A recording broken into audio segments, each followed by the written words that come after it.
तो आज का हमारा पहला प्रश्न है, हाल ही में किसने स्मार्ट कचरा डब्बा लॉन्च किया है? तो प्रश्न का सही उत्तर होगा ऑप्शन सी, सेल ने। अच्छा, सेल की फुल फॉर्म क्या हो गई? Steel authority of India limited. तो याद रखना, सेल भारत की सबसे बड़ी स्टील प्रोडक्शन कंपनी है। ये एक महारत्न कंपनी है और अब सेल ने स्टेनलेस स्टील से बने स्मार्ट कचरा डब्बे को लॉन्च कर दिया है। अच्छा गुरुजी, कचरा डब्बा तो सुना था, ये स्मार्ट कचरा डब्बा क्या है? तो जब कचरे का डिब्बा भरने वाला होगा ना, तो ये डब्बा क्या करेगा, ऑटोमेटिक कचरा जो इकट्ठा करने वाली गाड़ी होती है ना, उसको मैसेज भेज देगी, जिससे वो कचरा इकट्ठे करने वाली गाड़ी वहां पर आएगी, उस कचरे वाले डब्बे में से कचरा निकालेगी, फिर से वो डब्बा खाली हो जाएगा और फिर से लोगों के इस्तेमाल के लिए तैयार हो जाएगा। तो ये है स्मार्ट कचरा डब्बा। लॉन्च किया है सेल ने। तो सेल के बारे में आपको बताता हूं। Steel authority of India limited इसकी फुल फॉर्म हो गई। हेडक्वार्टर नई दिल्ली में है और सीईओ कौन है? अनिल कुमार चौधरी है। बढ़ते हैं अगले प्रश्न पे। तो हमारा अगला प्रश्न है, हाल ही में कौन सबसे लंबे समय तक जीवित रहने वाले अमेरिकी राष्ट्रपति बन गए हैं? तो प्रश्न का सही उत्तर होगा ऑप्शन बी, जिमी कार्टर। तो अभी हाल ही में 22 मार्च को जब हम सभी लोग है ना विश्व जल दिवस मना रहे थे, उधर अमेरिका के पूर्व राष्ट्रपति कौन? जिमी कार्टर अमेरिका के इतिहास में सबसे लंबे समय तक जीवित रहने वाले राष्ट्रपति बन गए। अच्छा गुरुजी, ये जिमी कार्टर जो है ना, ये अमेरिका के कौन से नंबर के राष्ट्रपति हैं? तो आंसर होगा 39 नंबर के। अच्छा देखो, अगर आप डेली हमारा करंट अफेयर्स का वीडियो देखते होंगे तो नवंबर के लास्ट में मैंने आपको बताया था कि अब तक सबसे लंबे समय तक जीवित रहने वाले राष्ट्रपति कौन थे? जॉर्ज एच.डब्ल्यू. बुश, जिनका नवंबर एंड में निधन हो गया था। और जॉर्ज एच.डब्ल्यू. बुश कौन से नंबर के राष्ट्रपति हैं? 41 नंबर के। याद रखना, आप ही में से एक बच्चे ने बताया था, ये उनके एग्जाम में पूछा जा चुका है। तो अब जिमी कार्टर ने उनका भी रिकॉर्ड तोड़ दिया है और अमेरिका के इतिहास में सबसे ज्यादा समय तक जीवित रहने वाले राष्ट्रपति बन गए हैं। तो आपको याद क्या रखना है? इनका नाम जिमी कार्टर, और ये कौन से नंबर के राष्ट्रपति थे? तो आंसर होगा 39 नंबर के। तो ये तो आपको पता ही होना चाहिए। बात हुई है अमेरिका के राष्ट्रपति थे, तो ये रहा अमेरिका। कैपिटल है वॉशिंगटन डीसी। प्रेसिडेंट हैं डोनाल्ड ट्रंप। अच्छा, डोनाल्ड ट्रंप कौन से नंबर के राष्ट्रपति हैं? तो 45 नंबर के राष्ट्रपति हैं। अच्छा, अमेरिका में टोटल कितने स्टेट्स हैं? तो 50 स्टेट्स हैं। अच्छा याद रखना, भारत के जो संविधान का प्रस्तावना है ना, यानी कि preamble of constitution of India, उसका आइडिया हमने यूएसए से ही लिया है। और जो फंडामेंटल राइट्स हैं, हिंदी में बोलेंगे तो मौलिक अधिकार, वो भी हमने यूएसए के संविधान से ही लिए हैं। और आप ही में से एक बच्चे ने बताया था कि उनके एग्जाम में ये पूछा गया था, आरपीएफ के एग्जाम में। अच्छा, अब यहां से एक प्रश्न मैं आपसे पूछता हूं, हमारे फंडामेंटल राइट्स यानी कि मौलिक अधिकार कितने हैं? तो फिर आंसर दो। आंसर होगा 6। अच्छा चलो, फिर आप मुझे बताओ, हमारे फंडामेंटल ड्यूटीज यानी कि मौलिक कर्तव्य कितने हैं? तो फिर आंसर होगा 11। दोनों याद रखना, मैंने क्या कहा? फंडामेंटल राइट्स हैं 6 और फंडामेंटल ड्यूटीज हैं 11। हिंदी में बोलेंगे तो मौलिक अधिकार हैं 6 और मौलिक कर्तव्य है 11।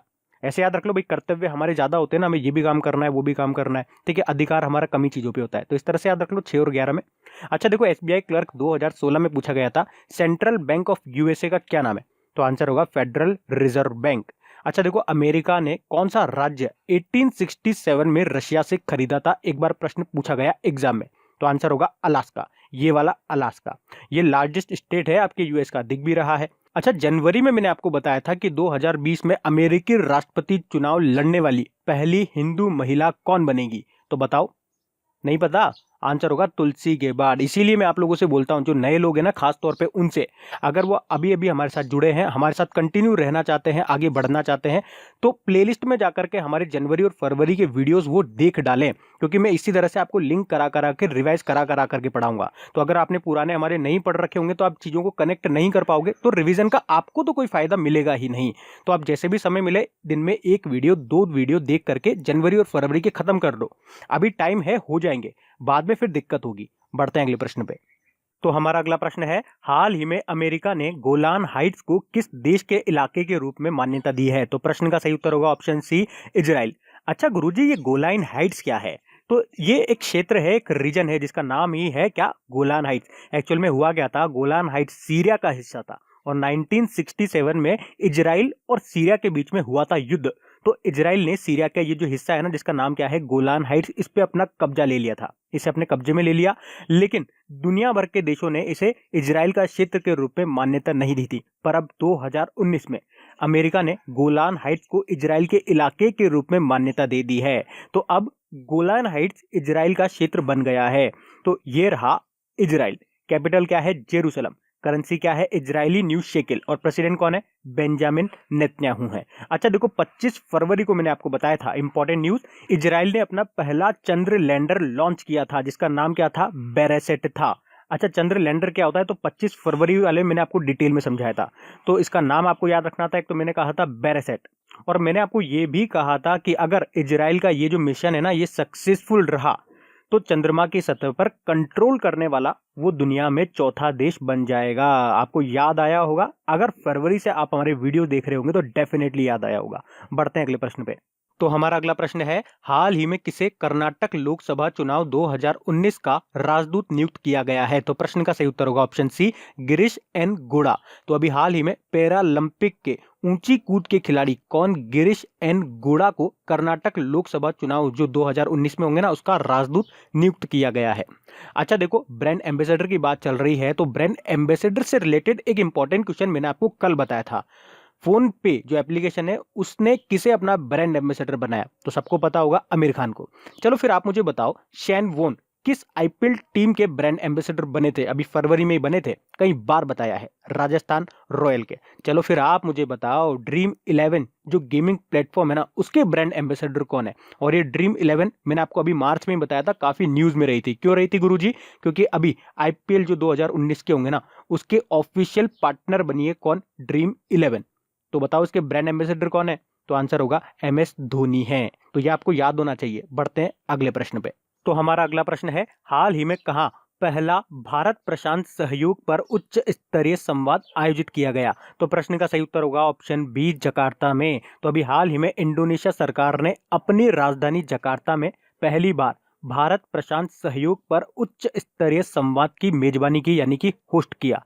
अच्छा इसका विषय क्या था? Towards a peaceful prosperous and inclusive region. अच्छा इस कॉन्फ्रेंस का उद्देश्य क्या था? तो जितने भी पार्टिसिपेंट्स गवर्नमेंट है ना, मतलब जिन्होंने भी इसमें भाग लिया, हिस्सा लिया, तो उनसे सहयोग बढ़ाने और प्रशांत महासागर और हिंद महासागर क्षेत्र में उनकी क्या क्या योजनाएं हैं उन पर खुलकर बात करने के लिए कॉन्फ्रेंस आयोजित की थी। कहाँ पे? जकार्ता में। अच्छा इंडोनेशिया में कही गई थी, तो ये रहा इंडोनेशिया, कैपिटल जकार्ता है। अच्छा जकार्ता से मुझे याद आया, आसियान का हेडक्वार्टर कहाँ पर है? तो फिर आंसर क्या होगा? जकार्ता में है। अच्छा आसियान की फुल फॉर्म क्या होती है? Association of south east Asian nation. Currency क्या है? Indonesian rupiah. और प्रेसिडेंट हैं जोको विडोडो।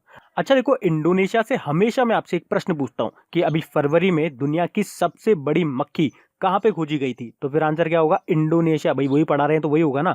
चलो आप मुझे उसका नाम बता दो। तो आंसर क्या होगा? फ्लाइंग बुलडॉग होगा। और मैं आपको बताता हूं ये जो इंडोनेशिया है ना पैसिफिक रिंग ऑफ फायर पर स्थित है, और इसी कारण से यहाँ पे लगातार भूकंप और ज्वालामुखी जैसी गतिविधियां होती रहती है, ये आपको भी पता होगा। इंडोनेशिया नहीं और भी काफी कंट्रीज हैं, जापान हो गया, चिली हो गया। ये जो रेड लाइन आप देख रहे हो ना इसे ही कहते हैं पैसिफिक रिंग ऑफ फायर। बढ़ते हैं अगले प्रश्न पे। तो हमारा अगला प्रश्न है, हाल ही में वार्षिक तेलंगाना स्पोर्ट्स जर्नलिस्ट एसोसिएशन पुरस्कारों में किसे उत्कृष्ट प्रदर्शनकर्ता का पुरस्कार दिया गया? तो प्रश्न का सही उत्तर होगा ऑप्शन बी, PV सिंधु को। तो अभी हाल ही में वार्षिक तेलंगाना स्पोर्ट्स जर्नलिस्ट एसोसिएशन पुरस्कारों में PV सिंधु को उत्कृष्ट प्रदर्शनकर्ता का पुरस्कार दिया गया है। अच्छा PV सिंधु से आपको कुछ याद आया? अभी फरवरी में ही मैंने आपको बताया था जो एरो इंडिया 2019 हुए थे ना बेंगलुरु में, तो उसमें देश में बने तेजस जो फाइटर जेट है उसमें उड़ान भरने वाली पहली महिला बन गई थी। कौन? PV सिंधु। ये शायद मैंने आपको कल भी बताया था। अच्छा इसी पुरस्कारों में साइना नेहवाल को sports person of the year के रूप में चुना गया और PV गोपालचंद को कोच ऑफ द ईयर का पुरस्कार दिया गया। और अगर देखो टीम की बात करेंगे तो भारतीय बैडमिंटन टीम को टीम ऑफ द ईयर चुना गया, और वहीं पे तेलंगाना बैडमिंटन एसोसिएशन को एसोसिएशन ऑफ द ईयर के रूप में नामित किया गया। तो आपको ये सब याद रखना है। बढ़ते हैं अगले प्रश्न पे।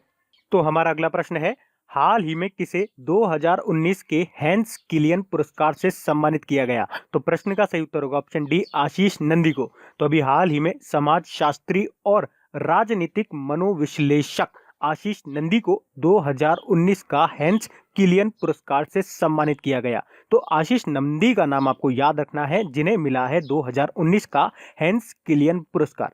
अच्छा ऑप्शन ए क्या है? मार्सेली ग्लिसर। 2 दिन पहले मैंने आपको बताया था टेम्पल्टन पुरस्कार 2019 जीता था मार्सेली ग्लिसर ने? ऑप्शन बी क्या है, करेन उहलेनबेक एबेल पुरस्कार जीतने वाली पहली महिला बनी थी। याद आया, मैं आपको पजल में भी दे चुका हूं ये वाला। तो ऑप्शन सी क्या है, वेद राही, इन्होंने साहित्य के क्षेत्र का प्रतिष्ठित कुसुमाग्रज राष्ट्रीय पुरस्कार जीता था।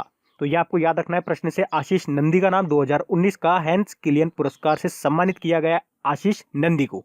बढ़ते हैं अगले प्रश्न पे। तो हमारा अगला प्रश्न है, हाल ही में कौन सा भारतीय तटरक्षक जहाज इंडोनेशिया की यात्रा करने वाला पहला तटरक्षक जहाज बना है? तो प्रश्न का सही उत्तर होगा ऑप्शन ए, विजित। तो अभी हाल ही में भारतीय तटरक्षक पोत यानी कि इंडियन कोस्ट गार्ड, जिसका नाम क्या है, विजित, इंडोनेशिया के सबांग का दौरा करने वाला पहला तटरक्षक पोत बन गया है। अब पहला है तो नाम इंपॉर्टेंट होगा, क्या नाम है, विजित।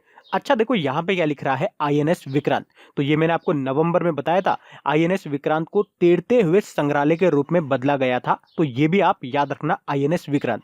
अच्छा आप मुझे बताओ हमारे अगले नेवल चीफ कौन बनेंगे? तो आंसर होगा करमबीर सिंह। कल ही बताया था, याद रखना, अभी बने नहीं है, अभी नियुक्त हुए हैं। नियुक्त होने में और बनने में फर्क है भाई। अभी 31 मई को अभी जो वर्तमान में हमारे नेवल चीफ हैं सुनील लांबा, वो रिटायर्ड होंगे और उसके बाद बन जाएंगे कौन, करमबीर सिंह। नियुक्त होने का मतलब ये हो गया कि हाँ, जब ये रिटायर्ड होंगे ना उसके बाद यही बनेंगे।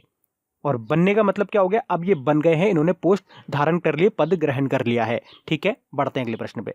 तो हमारा अगला प्रश्न है, हाल ही में चीन के नए सिल्क रोड प्रोटोकॉल पर हस्ताक्षर करने वाला पहला G7 देश कौन सा बना है? तो प्रश्न का सही उत्तर होगा ऑप्शन सी, इटली।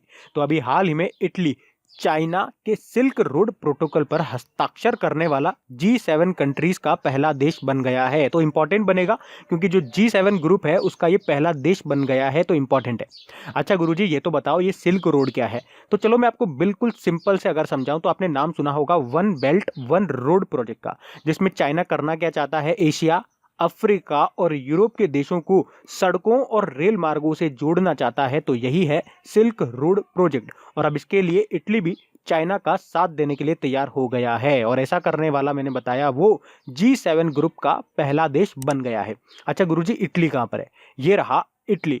कैपिटल क्या है, रोम है। करेंसी क्या है, यूरो है। और पीएम कौन है, गुइसेप्पी कोंटे। बढ़ते हैं अगले प्रश्न पे। तो हमारा अगला प्रश्न है, हाल ही में किसे the Hindu life time achievement award 2019 प्रदान किया गया? तो प्रश्न का सही उत्तर होगा ऑप्शन ए, सुश्री मेनन को। तो अभी हाल ही में द हिंदू ने वर्ल्ड ऑफ वुमेन 2019 अवार्ड्स के दूसरे संस्करण पे उन महिलाओं को पुरस्कृत किया जिन्होंने अपने अपने क्षेत्रों में उत्कृष्ट कार्य किया है, और जिसमें से the Hindu life time achievement award 2019 दिया गया सुश्री मेनन को। और वहीं पे दूसरी ओर सोलफ्री की संस्थापक, सोलफ्री एक एनजीओ है, तो उसकी संस्थापक प्रीति श्रीनिवासन, जो एक दुर्घटना होने के बाद गर्दन के जो उनका नीचे का जो हिस्सा है ना वो लकवाग्रस्त हो गया था, तो उन्हें द हिंदू इंस्पिरेशनल अवार्ड 2019 से सम्मानित किया गया। अच्छा देखो ऑप्शन सी क्या लिख रहा है, दिव्या कर्नाड। फरवरी में आपको बताया था फ्यूचर फॉर नेचर अवार्ड प्राप्त करने वाली पहली भारतीय महिला बनी थी कौन, दिव्या कर्नाड। और कर्नाड से ही मुझे याद आता है रघु कर्नाड का नाम, अभी 2-4 दिन पहले बताया था, ये भारतीय लेखक हैं रघु कर्नाड, और इन्हें विंडहैम कैंपबेल पुरस्कार जीता था। तो आपको इस प्रश्न से याद रखना है the Hindu life time achievement award 2019 किसे मिला, सुश्री मेनन को। बढ़ते हैं अगले प्रश्न पे। तो हमारा अगला प्रश्न है, हाल ही में किसने पहले गैर श्वेत नेता के रूप में कनाडा की संसद में पद ग्रहण कर इतिहास रच दिया है? तो प्रश्न का सही उत्तर होगा ऑप्शन बी, जगमीत सिंह। तो अभी हाल ही में भारतीय मूल के हैं ये जगमीत सिंह, और इन्होंने कनाडा के एक विपक्षी दल के पहले गैर श्वेत नेता के रूप में कनाडा की संसद में पदभार ग्रहण कर इतिहास रच दिया है। अच्छा कनाडा की बात हुई है तो ये रहा कनाडा। कैपिटल है ओटावा, करेंसी है कनेडियन डॉलर, और पीएम कौन है, जस्टिन ट्रूडो है। अच्छा क्वेश्चन में क्या कहा, कनाडा की संसद में, तो कनाडा की संसद को क्या कहते हैं गुरुजी, हाउस ऑफ कॉमन्स कहते हैं। बढ़ते हैं अगले प्रश्न पे। तो हमारा अगला प्रश्न है, हाल ही में कौन artificial intelligence for India summit का आयोजन करेगा? तो प्रश्न का सही उत्तर होगा ऑप्शन डी, फेसबुक। तो अभी 26 मार्च को Facebook artificial intelligence for India summit का आयोजन करेगा। अच्छा गुरुजी ये समिट होगी कहाँ पे? तो आंसर बताऊं, इंडिया का जो सिलिकॉन वैली है ना वहां पे। तो बताओ मतलब क्या बोला, बेंगलुरु में। तो बेंगलुरु को ही तो कहते हैं इंडिया का सिलिकॉन वैली। अच्छा, फेसबुक की बात हुई है तो इसकी स्थापना हुई थी 2004 में। हेडक्वार्टर कैलिफोर्निया में है। गूगल का भी यहीं पर है, याद रखना, कल ही बताया था। अच्छा, फेसबुक के फाउंडर या सीईओ कौन है? मार्क जुकरबर्ग है। अब बात करेंगे कल के वीडियो में पूछे गए प्रश्न के उत्तर की। तो कल के वीडियो में हमने आपसे प्रश्न पूछा था, हाल ही में किसे व्यास सम्मान 2018 से सम्मानित किया गया? तो प्रश्न का सही उत्तर था ऑप्शन बी, लीलाधर जगूड़ी को। तो आप सभी ने इस प्रश्न का बिल्कुल सही उत्तर दिया है। आप में से ज्यादातर ने आंसर को डिटेल में एक्सप्लेन किया है। देखो, मैं बाकी लोगों से भी बोलूंगा, अगर आपको आंसर आता है ना तो आप उसको डिटेल में एक्सप्लेन करने की कोशिश करा करो, क्योंकि जब आप चीजों को लिखोगे तो वो आपको लंबे समय तक याद रहेगी, और याद रखना ही आपके लिए सबसे ज्यादा इंपॉर्टेंट है। तो यही एकमात्र तरीका होता है चीजों को लंबे समय तक याद रखने का। आप लिखो, जितना लिखोगे उतना याद रहेगी। अब फैसला आपके ऊपर है, चीजें आपको लंबे समय तक याद रखना है या नहीं रखनी है। अच्छा, अब आपकी फेवरेट पजल के 20 क्वेश्चन मैं आपको दिखा देता हूं। उससे पहले मैं उन नए लोगों को बता दूं, देखो, अगर आपको वीडियो अच्छा लग रहा है, अगर आपको वीडियो से थोड़ा भी बेनिफिट मिलता है, अगर आपको मेरी मेहनत अच्छी लग रही है ना, तो वीडियो को लाइक करके आपका जो भी फेसबुक और व्हाट्सएप ग्रुप है वहां पे इसे शेयर जरूर कर दिया करो। अपने दोस्तों में, अपनी फैमिली में जो भी पढ़ने वाले बच्चे हैं वहां तक इस वीडियो को पहुंचा दिया करो। देखो, आप इसको लाइक और शेयर करोगे, मुझे सपोर्ट करोगे, तो मेरा आत्मविश्वास बढ़ेगा, एक कॉन्फिडेंस बढ़ेगा, और इस करंट अफेयर्स की सीरीज को कंटिन्यू रखने में मुझे भी मजा आएगा। देखो, आपने नोटिस भी किया होगा, पूरे वीडियो में अभी तक मैंने अपने चैनल का क्रेग जीके ट्रिक्स का कहीं भी नाम नहीं लिया, कोई इंट्रो नहीं दिया, कोई लाइक कोई शेयर के लिए आपका स्टार्टिंग में ना बोला, ना किसी क्वेश्चन के बीच में। अब भी नहीं बोलूंगा, सिर्फ इतना सा कहूंगा, मुझे सपोर्ट कर देना और मुझे कुछ नहीं चाहिए। अब बात करते हैं पजल के 20 क्वेश्चन में। ये रहे पहले 10 क्वेश्चन, ये रहे अगले 10 क्वेश्चन। कुछ बच्चों ने कहा था जो नए जुड़े हैं, ये उन्हें खेलना नहीं आ रहा, कैसे खेलते हैं। तो देखो, आज के कुछ इंपॉर्टेंट क्वेश्चन और पुराने कुछ इंपॉर्टेंट क्वेश्चन मैंने यहाँ पे रखे हैं, अरेंज किए हैं। वन लाइनर अरेंज करें, ये पे क्वेश्चन है, यहाँ इनके सॉल्यूशन है। बचपन में आपने नहीं करे थे क्या, मैच द फॉलोइंग? बस उसी तरह से है। आप एक बार वीडियो को पॉज करना, इसको पढ़ोगे तो आपको समझ में आ जाएगा। फिर उसके बाद आप आंसर यहाँ पे लगा दोगे, जैसे कि A B C D E F G H है। अब गुरुजी हमें क्या पता ये सही है कि नहीं है, उसके लिए आप नीचे जाओ कमेंट बॉक्स में, पहला कमेंट ही मैंने पिन करके रखा है आपके लिए, वहां पे आंसर है। आंसर मिलान करो, अगर सही है तो उसी के रिप्लाई में कमेंट कर दो अपने नाम से, ताकि मुझे पता लगे कि कितने लोग हैं जो इस क्विज को खेल रहे हैं। देखो, रिप्लाई सभी करा करो। मैंने क्योंकि इसको इसी तरह से सेट किया है कि 20 क्वेश्चन को सॉल्व करने या आंसर करने में केवल आपको 20 अल्फाबेट ही लिखने हैं। तो ऐसा कोई भी नहीं है कि 20 अल्फाबेट भी नहीं लिख सकता है। तो इसको पार्टिसिपेट आप जरूर करा करो। अब ये रहा हमारे क्विज का प्रश्न जिसे आपको इलेबोरेट करना है। तो हाल ही में विश्व टीबी दिवस कब मनाया गया? तो ये रहे आपके ऑप्शन, वो रहा आपका कमेंट बॉक्स। कोशिश करना इसे डिटेल में लिखो। डिटेल में क्या लिखोगे? मार्च में जितने भी अभी तक हमने सेलिब्रेट किए हैं डेज, वो लिख देना आप। अच्छा, जो नए लोग हैं जो पहली बार इस चैनल पे आए हैं, आप इसे सब्सक्राइब कर लेना। सब्सक्राइब करने के बाद पास में जो बेल आइकन आएगा उसे जरूर दबाना, वरना आपको वीडियो का नोटिफिकेशन नहीं मिलेगा। 2-4 दिन आप कंटिन्यूटी रखो, रेगुलरिटी रखो, 5वें दिन आप मुझसे अपने आप कह दोगे कि गुरुजी मजा आ रहा है। तो आप मुझे जरूर बताना आज का वीडियो आपको कैसा लगा। Thank you, thanks for watching Craig GK tricks.